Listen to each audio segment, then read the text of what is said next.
P board के class 10th के बच्चों का जो 13 फरवरी को गणित का पेपर हुआ है, आइए इनके उत्तर मिला लेते हैं। शुरुआत करते हैं सही विकल्पों से। तो पहला क्वेश्चन था कि द्विघात बहुपद ax वर्ग धन bx धन c का आलेख का प्रकार होता है, तो इसका करेक्ट आंसर था परवलय। दूसरा, इन्होंने रैखिक समीकरण युग्म दिए थे और पूछा था कि आश्रित एवं संगत कब होता है। 4 ऑप्शन आपको दिए गए थे। तो आश्रित का मतलब होता है संपाती, मतलब एक रेखा के ऊपर दूसरी रेखा होगी तो हम कह सकते हैं एक रेखा के ऊपर दूसरी रेखा आश्रित है। तो आश्रित और संगत होता है कब, जब अनंतः अनेक हल होते हैं। तो a1 बटे a2 बराबर होता है b1 बटे b2 और बराबर होता है c1 बटे c2। तो दूसरे का c सही रहेगा। इसके बाद था द्विघात समीकरण ax वर्ग धन bx धन c बराबर 0 के कोई मूल वास्तविक नहीं होते। तो मूल वास्तविक कब नहीं होते, जब d का मान छोटा होता है 0 से, तब मूल काल्पनिक होते हैं, वास्तविक नहीं होते। तो तीसरे नंबर का जो है वो d सही रहेगा। इसके बाद एपी हमें दी गई थी और इसका 11वां पद पूछा था। तो चौथे का बी नंबर का सही है, 22 आता है 11वां पद। आप ए और डी निकाल के इसको सॉल्व कर सकते हो और यहाँ पे मैंने सॉल्व करा भी है। तो देखो 22 ही आया है, ए का मान 3 है और डी का मान 5/2 आपका निकल के आएगा, जिससे ए 11 यानी 11वां पद ए प्लस 10d होगा। काट पे आंसर 22 आ जाएगा। ठीक है, तो 22 इसका करेक्ट आंसर था। इसके बाद जो 5वां पूछा गया था कि यूनान गणतज्ञ थेल्स का समय क्या है, तो 5वें का ए नंबर का सही है, 640 से 546 तक। इसके बाद दो बिंदुओं के बीच की दूरी, तो इसका 6वें का बी सही है, √50 आंसर आता है, लेकिन √50 की वैल्यू होती है 7.07 लगभग। तो इसका जो है ये बी नंबर का सही हो जाएगा। इसके बाद बात कर लेते हैं रिक्त स्थानों की। तो पहला था करणी 3 1, तो अपरिमेय संख्या, इसके तो हमने कई सवाल करे हैं। तो करणी 3 1 अपरिमेय संख्या है, आप यहाँ पे अपरिमेय भरेंगे।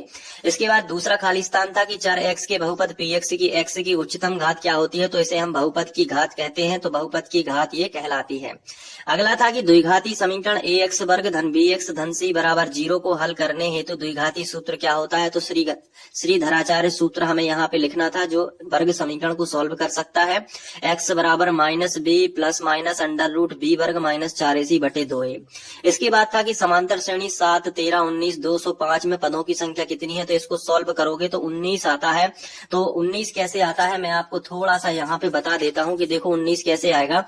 आप देखो कि a का मान कितना हो जाएगा, तो प्रथम पद तो 7 है, सारवंतर d का मान कितना होगा, तो 13 - 7 करोगे, दूसरे नंबर के पद में से पहले नंबर का पद घटा दोगे तो 13 में से 7 जाएंगे, तो यहाँ पे कितने बचेंगे 6।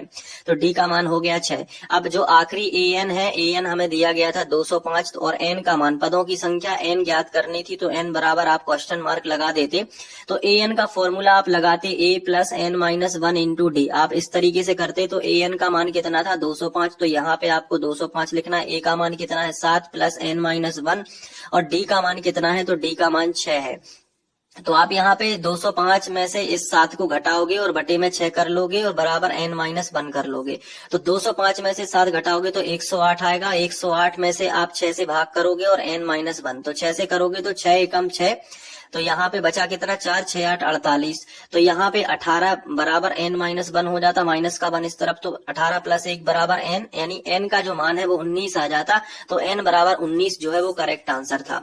इसके बाद सभी त्रिभुज समरूप होते हैं, तो वो समबाहु त्रिभुज होते हैं जो कि समरूप होते हैं। तो 5वें में समबाहु आपको भर के आना था। इसके बाद था कि त्रिज्या r वाले वृत्त के त्रिज्यखंड का जिसका कोण अंशों में थीटा है, तो संगत चाप की लंबाई, तो चाप की लंबाई का वृत्त के चाप की लंबाई θ/360 गुणित 2πr होता है। तो ये फॉर्मूला मैंने आपको बताया भी था, तो ये देखो पेपर में आ गया। इसके बाद अब हम बात करते हैं सत्य असत्य की। तो देखो पहला असत्य है, दूसरा सत्य है। आप देखिएगा, एक निश्चित घटना की प्रायिकता 1 होती है, तो दूसरा सत्य हो जाएगा। अर्धगोले का आयतन का सूत्र ये नहीं होता बल्कि 2/3 होता है, 2/3 πr घन, और ये तो गलत दिया गया था, तो इस कथन को आप लिखोगे असत्य है। इसके बाद त्रिकोणमितीय अनुपातों की सहायता से किसी भी वस्तु की ऊंचाई, लंबाई या सुदूर वस्तुओं के बीच की दूरी ज्ञात की जाती, बिल्कुल सत्य है क्योंकि सब कुछ सही लिखा है। इसके बाद दिए गए प्रेक्षणों का मान सबसे अधिक बार आता है, तो वो बहुलक कहलाता है, माध्य नहीं कहलाता, लेकिन उन्होंने लिख दिया माध्य कहलाता है, तो ये असत्य कथन है। अगला लिखा है कि किसी प्रयोग की सभी प्रारंभिक घटनाओं की प्रायिकताओं का योग क्या होता है, तो ये 1 ही होता है, तो आप इसमें सत्य लगा के आना था। इसके बाद सही जोड़ियां हम मिलाएंगे तो यहाँ पे पहला जो है साइन वर्ग 25 प्लस कोस वर्ग 25, तो थीटा सेम है तो इसका आंसर 1 आने वाला था, तो इसका पहले का सी नंबर का जो है सही था, तो आप यहाँ पे सी मिला देते। नेक्स्ट था कि टेन थीटा, तो टेन थीटा का सूत्र होता है साइन बटे कोस, तो दूसरे का बिल्कुल आसान था, ई नंबर पे सही जोड़ियां बिल्कुल आसान थी। सेक वर्ग थीटा माइनस 1 क्या होता है, तो ये टेन वर्ग थीटा होता है, क्योंकि 1 प्लस टेन वर्ग थीटा सेक होता है, तो ये इसका आंसर ये हो जाता। इसके बाद टेन 30 होता है 1 बटे करनी 3, तो इसका आंसर भी यहाँ पे ये हो जाता। त्रिज्यखंड का क्षेत्रफल ये होता है थीटा बटे 360 पाई आर वर्ग, तो ये आपको इसको लगाना था। अर्धगोले का आयतन 2 बटे 3 पाई आर घन, पेपर में 2 जगह पूछ लिया गया है, तो ये इसका ये वाला सही था। तो सही जोड़ियां तो आप देख सकते हो कितनी आसान है, बिल्कुल आसान, सब पे बन गई होंगी। इसके बाद हम बात करते हैं एक शब्द और वाक्य में उत्तर। तो किसी एपी के एनवा पद का सूत्र ज्ञात करने का जो सूत्र है वो देखो ए एन बराबर A plus N minus 1 into D, तो ए एन वा पद यानी ए एन, ठीक है। तो ए एन कैसे ज्ञात कर सकते हैं, A plus N minus 1 into D. आधारभूत समानुपातिकता प्रमेय का कथन क्या था, तो मैं आपको कथन बोल देता हूं कि यदि किसी त्रिभुज में किसी एक भुजा के समांतर एक रेखा खींची जाए तो वह त्रिभुज की अन्य 2 भुजाओं को समान अनुपात में विभाजित करती है। थेल्स प्रमेय का कथन लिख देना था, ये तो बन गया होगा। वृत्त की छेदक रेखा की परिभाषा मैं आपको बता देता हूं कि ऐसी रेखा जो वृत्त को किन्हीं भी 2 बिंदुओं पर प्रतिच्छेद करती है उन्हें हम वृत्त की छेदक रेखा कहते हैं। और जबकि द्विघात बहुपद ax वर्ग धन bx धन शून्यकों का गुणनफल पूछा गया था, तो मैंने कितने बार आपको बताया अल्फा इंटू बीटा बराबर क्या होता है, c बटे अचल राशि बटे x वर्ग का गुणांक, तो ये हो जाता। इसके बाद वृत्त के स्पर्श बिंदु की परिभाषा, तो ऐसी रेखा जो वृत्त को केवल एक ही बिंदु पर टच करती है, स्पर्श करती है, उसे स्पर्श बिंदु। वृत्त के स्पर्श बिंदु की परिभाषा यहाँ पे पूछी गई, ना कि स्पर्श रेखा की। तो ऐसा बिंदु जहाँ पे स्पर्श रेखा वृत्त को स्पर्श करती है उसे स्पर्श बिंदु कहते हैं। इतनी सरल है।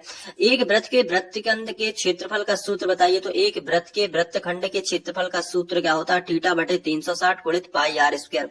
तो आप ये भी बड़े ही आसानी से कर सकते हो। और क्वेश्चन आंसर की बात करें तो मैंने ये अभी आप वीडियो जाके चेक करिएगा, लास्ट में 15 क्वेश्चन बताए थे कि अंतिम समय में ये 15 क्वेश्चन पढ़ लो, और आपने अगर वो 15 क्वेश्चन कर लिए होते तो मैं आपको बता देता हूँ। देखो ये घोड़ा वाला सवाल आपको फंस जाता हूँ, 15 क्वेश्चन की बात कर रहा हूँ, ये घोड़ा वाला सवाल आप पे बन जाता। इसके अलावा मैं बता देता हूँ ये वाला सवाल बन जाता, क्योंकि मैंने बोला था कि 2019 के बाद नहीं आया है। और आप वो वीडियो खोल के देखिएगा, अभी लास्ट में अंतिम समय में 15 क्वेश्चन बताए हैं, और इस पेपर को मिला लीजिएगा, एक एक क्वेश्चन बिल्कुल फंसेगा आप पूरा। देखो 2 सवाल तो यहीं से बता दिया, 1 सवाल मैंने ये बताया था। इसके अलावा मैं आपको और बता देता हूं, देखो यहाँ पे ये वाला सवाल भी मैंने इंपॉर्टेंट बताया था। मतलब जितने क्वेश्चन मैंने अभी बच्चों को बताए थे गणित के पेपर के पहले, और अभी इंग्लिश में भी बताऊंगा, आपको वही फंसेगा। देखो हम पासे का वीडियो मैंने बताया था, ताश वाला भी मैंने बोला था कि एक सवाल ताश का निश्चित आएगा। देखो वही सवाल बिल्कुल आ गया, इक्का होगा, इक्का नहीं होगा। आप वीडियो खोल के देखिए ना, मैंने जो बताया था, जो मैंने आपको बेसिक बताया वही आ गया। देखो ये वाला क्वेश्चन भी मैंने बताया था। गणित के पहले मैंने 40 क्वेश्चन बताए थे, लेकिन अंतिम समय में 15 लगवाए थे, और उन 15 के अंदर भी देखो आप 6 से 7 क्वेश्चन फंस गए हैं। अब देखो ये क्वेश्चन भी मैंने बताया था, एचसीएफ और एलसीएम ज्ञात करने के लिए आ सकता है। ये देखो ये मूल ज्ञात करने के लिए आ गया।